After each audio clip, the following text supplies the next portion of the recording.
Hi, good evening. My name is Kausar Ahmed and I am from Winnipeg, Manitoba. I teach at University of Winnipeg Political Science Department. It's a privilege speaking here within this Compassionate Action Conference. And one of the prime motivations for me to sign up is to share our latest project that is funded by Global Affairs Canada. The title of my today's presentation is From Conflict to Collaboration, Building Pathways to Peace, Myanmar's Track to Diplomacy as a Model for Community-Led Peace Building. The audience, those who are listening and those who will be listening, you might have some idea, I guess, about that part of the world which is often known as Indo-Pacific region. So today I'm going to share a number of slides, and as I promised, this is about our ongoing project and how from Canada we are developing a model for peace intervention to end decades-long armed conflict in Myanmar. Without further ado, let's jump into the main topic of our presentation today. I did mention that we are going to use the term peace building. And this peace building is connected to our idea, our project idea to end decades long conflict in Myanmar in general, and particularly the Rakhine state in the western part. Peace building, and we borrowed this term from former UN Secretary General Kofi Annan. And as you see on the screen, it is something that he asserted years ago as about the term and its activities are not merely the cessation of conflict, but a comprehensive process that requires political dialogue, justice, and the rebuilding of trust between communities. And this is the essence of our whole activities in this project. In his 2003 review, Annan also called for an action plan to coordinate peacebuilding efforts across the United Nations system, emphasizing country-specific strategies that integrate various United Nations agencies and local actors. And the audience, you will be possibly happy to note that United Nations has adopted his ideas of peace building, and it has a secretariat now in New York which coordinates all these things. But for the purpose of our presentation today, I'm going to use this framework as we explain Track to Diplomacy. So, to give a very brief overview of what we are talking about, where is the area? So in the middle of the slide, the map that I have borrowed shows the area in general. It is in the Southeast Asian part. Myanmar is one of the largest countries in that area.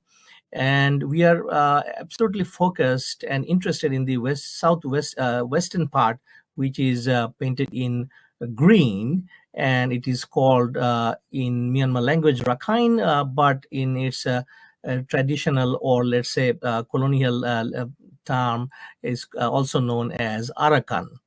So historically it is known as Arakan. So this is the area we are talking about. And when we prepared this project, we consulted heavily on the Kofi Annan Commission's report that was published in 2017, commissioned by the then National League of Democracy in Myanmar by Aung San Suu Kyi. And it's a big report, but summarily, I have kind of collated the photo on this left side, where you see development and poverty reduction, citizenship and rights, and social cohesion and governance are the three major areas Kofi Annan Commission and Kofi Annan himself studied and recommended.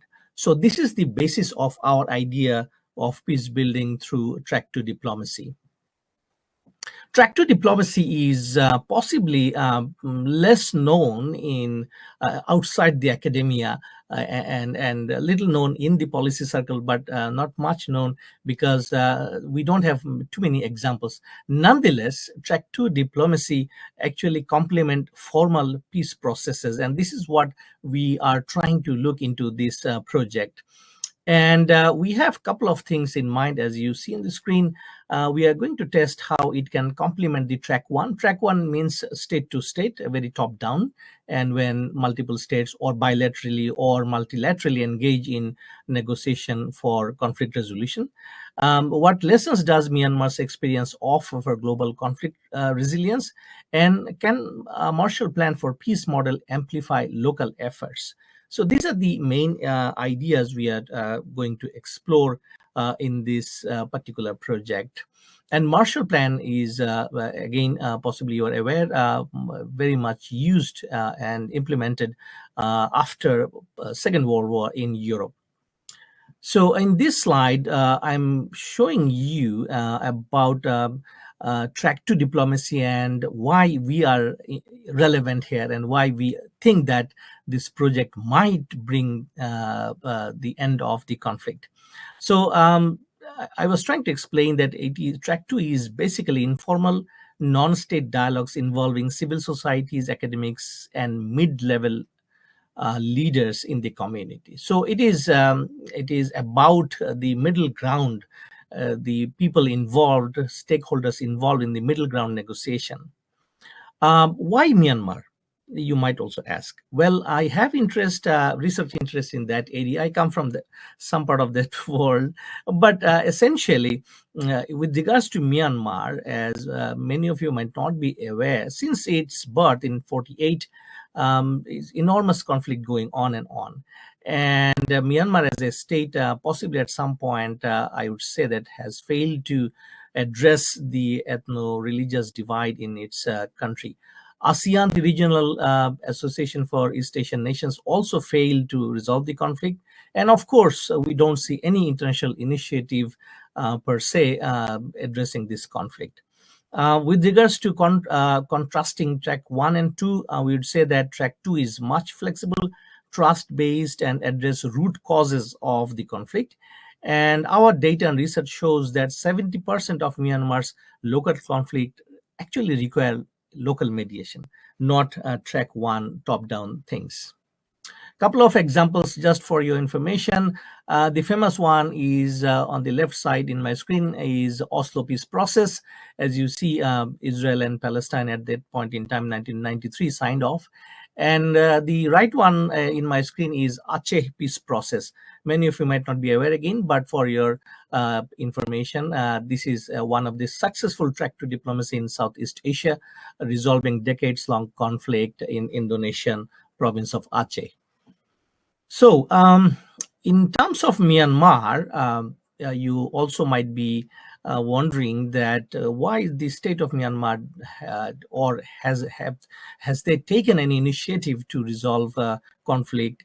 They did actually. In this slide, graphically, you can see from 2011. Actually, 2011 is the turning point for Myanmar's politics, because it was transitioning out of military rules that started back in 1962.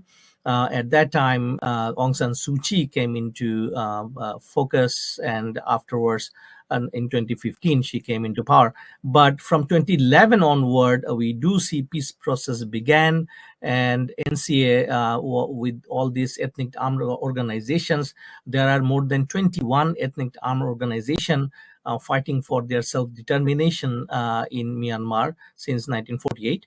It was signed in 2015. And at that time, 8 ethnic armed organizations joined, and later 2. And then Union Accord was signed in 2020. Then everything went back to zero in February 2021 because of the military takeover. And military deposed Aung San Suu Kyi, and now she's house arrest. However, the military junta established National Security and Peace Committee in November 2021, and we don't see much activities from those initiatives. So this is in totality the things that they tried to do at that period in time. Myanmar peace process from 2011 to 2020, if we say pre-coup period, there were some success in terms of signing of various EAOs in union peace, but 2021, we do see stagnation. And also, just to explain graphically, between 2011 and 2020, it was civilian-led peace process under Thein Sein and National League of Democracy. But after the post-2021 military coup d'etat, military-led peace initiative under the current military regime. And as I said, we don't see much progress in terms of, and it is now all-out war, as you know. And Arakan army, especially in the Rakhine area, is now controlling 70% of the territory of the state. So resurgence of violence started from 2023, especially from November, and now Arakan Army, one of the largest ethnic armed organizations, controls 70% of the area. Humanitarian crisis-wise, 90,000 plus people were displaced, according to OCH's report. And ceasefire collapsed. Arakan Army is open to dialogue, as we have heard from one of the host countries, neighboring countries, Bangladesh, and they're also talking to Myanmar military. In this slide, I just wanted to show that the impact of Marshall Plan could be that what we are envisaging to end the conflict is about economic revitalization, political stabilization, strategic containment, and of course, it has psychological impact. In terms of Marshall Plan and connecting with our idea of peace building, in the middle, infographic, what we are trying to say is that from short term to long term, from state centric to civil society engagement, and from top down to local ownership. And I think Marshall Plan, our idea, is very much connected with the term, I call it modern peace building. And it is also, we would like to say through this presentation, and folks, those who have joined and will be listening this presentation, that we have built a model, what we call interconnected peace building model. And it has 4 pillars, like first, local ownership, then regional networks, global partnership, and economic resilience. And economic resilience is the key in our plan, through which we envisage conflicts will end.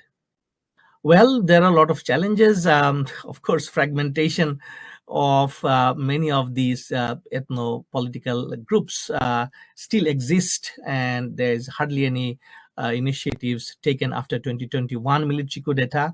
Although many of the armed organizations, they have kind of achieved reasonable success in recapturing most of their territories from military junta, but still it's a very fragmented society.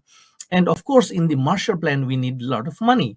We need a lot of resources, technical and physically, we need a lot of funds. So donors and talking to donors is important. And donors always sometimes say that they are tired of giving their resources and money. So this is something definitely it is in our plan. Recommendation wise, today I will only very briefly say that institutionalizing track 2 diplomacy with formal processes, what sometimes might be called as hybrid model, is something that we should be thinking in academia, in policy circle. And of course, we would like to say that piloting peace Marshall Plan zones and with targeted aid and dialogue should be starting, and we can see the result if we can run it successfully, and we can bring people to the discussions. Well, Smart Shuttle is one of the tools we are going to use. It is developed by Dr. Ernest Thiessen from British Columbia, Canada, and you can log in to his website. It is an interesting e-negotiation software which can aid in terms of developing options for negotiation of and amongst various parties. And this is AI driven and highly sophisticated, but this is the first time we are going to try this in terms of negotiation amongst the parties. Pathway forward, key takeaways. Myanmar shows track 2 diplomacy's power to build connective tissue for peace. Quite a bit of mouthful, but this is what we believe. And in terms of call to action, we would like to say that scale community-led models via compassionate financing, which we call Marshall Plan ethos. And I will leave with this question or comments to all of you, with all of you, is that how can we better integrate track 2 lessons into global policy frameworks? And I think this is the end of my slide. And here is our QR code. You can always find us here. And if you log in, or if you just browse our website, go to the projects, and you will find Peace in Myanmar. And we are also developing a knowledge hub where we'll put most of our resources and our activities so that it is easily accessible to wider audience. So with this, once again, thank you very much, the organizer of the Compassionate Action Conference. I wish best of the luck, and also let's hope for the best for peace in Myanmar. Thank you. Bye-bye.